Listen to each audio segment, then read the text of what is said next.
जरूरी सूचना है आप सभी स्टूडेंट्स के लिए, स्टडी फॉर सिविल सर्विसेज का Android app Google play store में आ चुका है, उसको प्लीज तुरंत इंस्टॉल कर लीजिए। और अगर आप स्टडी फॉर सिविल सर्विसेज के सिर्फ ऐप से कोई भी कोर्स, कोई भी पीडीएफ परचेस करते हैं तो उसमें अप्लाई कूपन, अगर आप ज्ञान सर जो है आप उसमें अप्लाई करते हैं, ये कूपन कोड है, तो उसमें 20% फीस तुरंत माफ हो जाएगी, मतलब 20% डिस्काउंट तुरंत उसमें लग जाएगा।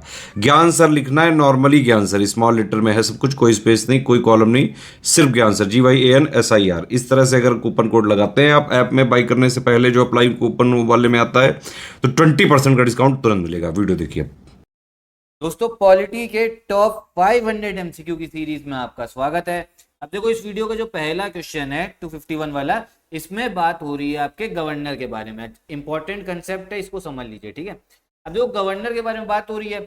इसमें बोला जा रहा है कि जो गवर्नर होते हैं, राज्यपाल, जब तक वो अपने ऑफिस में, ठीक है, जब तक अपना कार्यकाल संभाल रहे हैं, तब तक उनके ऊपर कोई भी आपराधिक मामला या आपराधिक जो आपकी कार्यवाही होती है ना, वो चल नहीं सकती। ऐसे समझो, मैं आपको एग्जाम्पल के तौर पर समझाता हूँ। अभी कुछ ही समय पहले आपको पता होगा, हमारे देश का जो एक राज्य है पश्चिम बंगाल, ठीक है, वेस्ट बंगाल, वहां के आपके एक राज्यपाल थे, गवर्नर थे। तो हुआ क्या ना, राजभवन में रहते हैं गवर्नर, तो राजभवन की एक आपकी महिला कर्मचारी होंगी, महिला इंप्लॉय होंगी वहां पे, ठीक। तो उन्होंने क्या किया, जो आपकी वहां पे महिला आपकी जो एम्प्लॉय थी, उन्होंने क्या करा, गवर्नर के ऊपर भैया उसका आपका केस फाइल कर दिया, आरोप लगा दिए सेक्सुअल हैरेसमेंट के, ठीक है। अब होता क्या, मान लो ये कोई और जना होता गवर्नर की जगह पे, तो उस पर पूरा क्रिमिनल प्रोसीडिंग चलती, पुलिस पकड़ के लेके जाती। लेकिन है क्या, हमारे संविधान ने जो आपके गवर्नर, राष्ट्रपति, जब तक वो अपना कार्यकाल संभाल रहे हैं, उनके ऊपर कोई भी आपका जो आपराधिक मामला, आपराधिक कार्रवाई, क्रिमिनल प्रोसीडिंग्स आप नहीं चालू कर सकते हो, ठीक है। ये बारे में बताया जा रहा है। और ये आता है आपका आर्टिकल 361 के तहत। इसको ध्यान रखिए, कौन सा आर्टिकल, 361 के तहत। तो ये बहुत इंपॉर्टेंट है।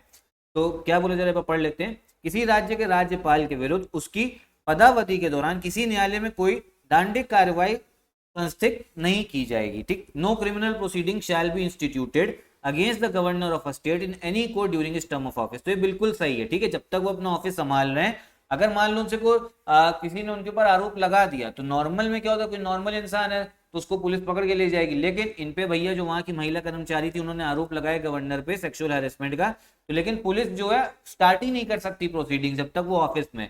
अब मान लो जब ये अपने कार्यकाल से हटेंगे ना, तब इन पे कार्रवाई स्टार्ट हो सकती है। ये कौन से आर्टिकल के तहत है, आर्टिकल 361 के तहत। इंपॉर्टेंट है, पूछ सकता है आपसे आयोग इस बार। और यही सेम चीज हमारे राष्ट्रपति जी के लिए भी है, ठीक। पहला स्टेटमेंट बिल्कुल सही है।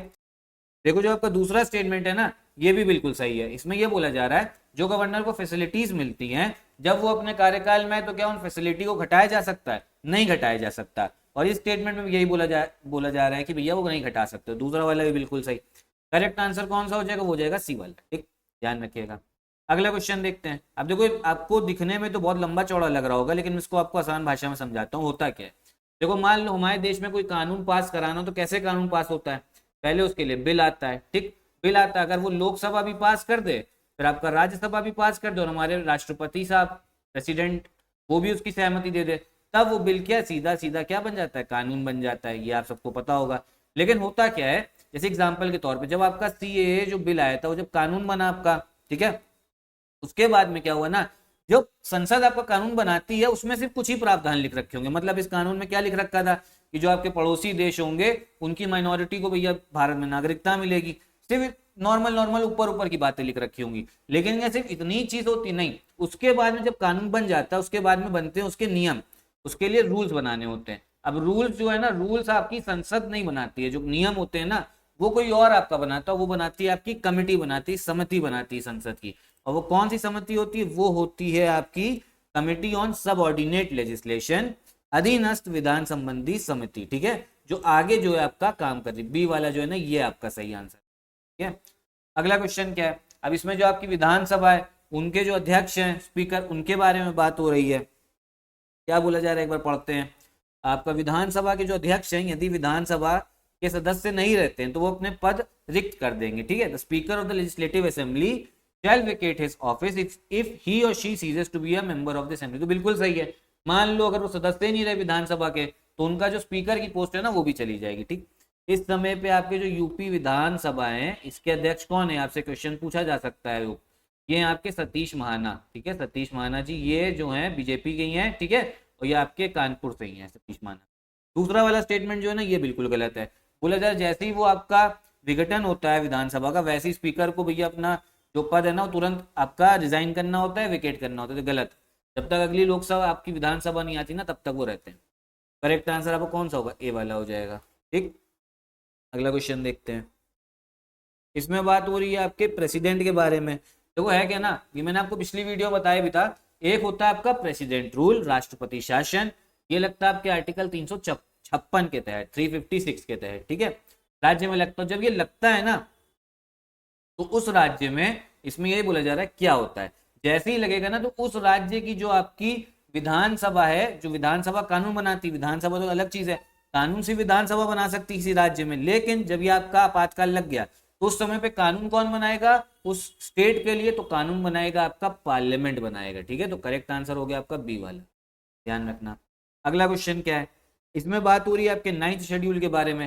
देखो होता क्या है ना, बहुत सारे कानून बनते हैं और भारत में क्या ना, एक आपको पता होगा न्यायिक समीक्षा चलता है, जुडिशियल रिव्यू। अगर कोई कानून गलत है तो जो आपका सुप्रीम कोर्ट मना कर सकता है कि ये कानून भैया आपने गलत बनाया है, हम इसको खारिज कर दे रहे। इसी से बचाने के लिए पार्लियामेंट ने एक अलग ही भैया खोज कर डाली, इन्वेंशन, उसको बोला जाता है 9th शेड्यूल, ठीक है, आपकी 9वीं अनुसूची। ठीक, अब देखो इसमें कोई कानून जो है डालता कौन है, वो आपका पार्लियामेंट डालता है। पहले वाला बिल्कुल सही है, दूसरे वाली स्टेटमेंट जो है ना ये गलत है। देखो होता क्या ना, अगर 9th शेड्यूल में पड़ गया तो उस पर जुडिशियल रिव्यू आपका जो न्यायालय है ना वो नहीं कर सकते, ठीक है, मैं न्यायिक समीक्षा नहीं कर सकते। लेकिन मान लो कोई केस लेके चला गया, कोई और जना केस लेके गया, तो उसमें वो जजमेंट दे सकते हैं। दूसरे वाला इसी वजह से गलत है। करेक्ट आंसर कौन सा हो जाएगा इसका, ए वाला हो जाएगा। ये आपका यूपीएससी में भी आया था। अगला क्वेश्चन देखते हैं क्या है। इसमें बोला जा रहा भैया लोकसभा, जब पहली लोकसभा बनी तो सबसे बड़ी विपक्ष की पार्टी स्वतंत्र पार्टी थी, गलत है। दूसरा जो आपका एलओपी होता है, लीडर ऑफ ऑपोजिशन, नेता प्रतिपक्ष, इनको कब मिला है, वो आपका 1969 में, बिल्कुल सही है। फिर जो तीसरा स्टेटमेंट ये भी गलत है, इसमें 55 सदस्य चाहिए होते हैं। करेक्ट आंसर आपका कौन सा हो जाएगा, वो होगा बी वाला, ठीक है, ध्यान रखिए। इस क्वेश्चन में मनी बिल के बारे में बात हो रही है। देखो बोला जा रहा है इनमें से कौन सा मनी बिल नहीं है, तो जो मनी बिल इनमें से नहीं है ना, जो आज का प्रॉपर्टी नहीं है, वो है आपकी सी वाली, ठीक है। देखो होता क्या है ना, इसमें जो धन विधेयक भारत की आकस्मिकता निधि से धन के विनियोजन से संबंधित होता है, ये गलत है। अच्छा, कंटिजेंसी फंड होता क्या है, मान लो कभी इमरजेंसी पड़ गई, जैसे मान लो कहीं बाढ़ आ गई या कोई आपदा आ गई, कोई भी आ गई, ठीक है, तो उस समय पे आपका सरकार क्या करेगी, संसद मान लो सत्र में नहीं है तो कैसे पैसा निकलवाएगी, तो उसके लिए बनाया जाता है आपका कंटिजेंसी फंड, कि उस समय पैसा निकल जाए तुरंत, तो इसलिए मनी बिल इससे संबंधित नहीं होता। अगला क्वेश्चन है, यह सबको भैया बड़ा पसंद आएगा। इसमें ये बोला जा रहा है अगर आपको अपने मन के किसी इंसान से शादी करनी है तो वो कौन से आर्टिकल के तहत होगा आपके, ठीक है, भारतीय संविधान का कौन सा अनुच्छेद अपनी पसंद के व्यक्ति से विवाह करने के को अधिकार को संरक्षण देता है, ठीक है, which article safeguards one right to marry the person of one's choice, ठीक है, तो खुद सोचो कौन सा होगा, तो ये है आपका आर्टिकल 21 के तहत, क्योंकि आपको पता है इसमें राइट टू प्राइवेसी आती है, तो यह आपका मन है कि किससे आपको विवाह करना है, ठीक है, मतलब मौलिक अधिकार मिल रखा है। अब इसमें बात हो रही है आपके ट्राइबल लैंड को लेके, ठीक है, जो आपकी जनजातीय भूमि होता है, ठीक है, उसको लेके बात हो रही है। तो इसका जो करेक्ट आंसर हो जाएगा ना, वो हो जाएगा आपका 5th शेड्यूल, 5वीं अनुसूची। कि जो आपकी 5वीं और 6ठी अनुसूची है ना, उसमें जो जनजातीय क्षेत्र है ना, जो जनजातीय हमारे लोग हैं, उनके भलाई के लिए, उनके अधिकारों को प्रोटेक्ट करने के लिए इसमें कानून बनाए गए हैं। लास्ट क्वेश्चन देखते हैं इस वीडियो, कौन सा लास्ट जो क्वेश्चन है, इसमें बोला जा रहा है जो 44th अमेंडमेंट, ये पहला वाला बिल्कुल गलत है, दूसरे वाला है ना बिल्कुल सही है। इसमें बात हो रही जो आपका 99 जो आपका 99th अमेंडमेंट था, इसमें क्या था ना सर, आपका संसद ने भैया कानून पास किया, इसमें ये बोला कि जो सुप्रीम कोर्ट के जज होंगे ना, उसको सिर्फ जज नहीं नियुक्त करेंगे, उसको सब लोग करेंगे, कोई मेंबर बॉडी होगी उसमें जज भी होंगे, फिर आपके आपके एग्जीक्यूटिव कार्यपालिका के भी लोग होंगे। सुप्रीम कोर्ट ने क्या करा था ना, उसको खारिज कर दिया था, उसको बोले थे गलत है, कानून के खिलाफ है, ठीक है, तो दूसरे वाला जो है स्टेटमेंट बिल्कुल सही है, मतलब सुप्रीम कोर्ट ने इसको वाकई जो है खारिज कर दिया है, दूसरे वाला स्टेटमेंट सही है। तो करेक्ट आंसर आपका कौन सा हो जाएगा, वो होगा आपका डी वाला, ठीक है, ये ध्यान रखिएगा। तो इतने ही क्वेश्चंस रखते हैं इस वीडियो में। अच्छा, मैं एक चीज़ और बता दूं, हमारे चैनल पे इस समय पे मैपिंग की भी एक सीरीज चल रही है, ठीक है, किसकी, मैपिंग की सीरीज चल रही, ज्योग्राफी की।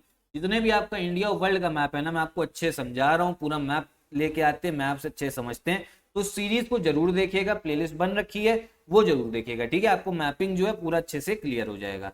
तो इस क्वेश्चन में इतना ही रखते हैं। और आखिरी में एक चीज जान लो भैया, हमारा यूपी पीसीएस 2024 का पेड ग्रुप चल रहा है। अगर एक ही जगह पे सिलेक्शन वाली तैयारी करनी है तो आप हमारा पेड ग्रुप भी ज्वाइन कर सकते हो। यही वीडियो खत्म करते हैं। नमस्कार।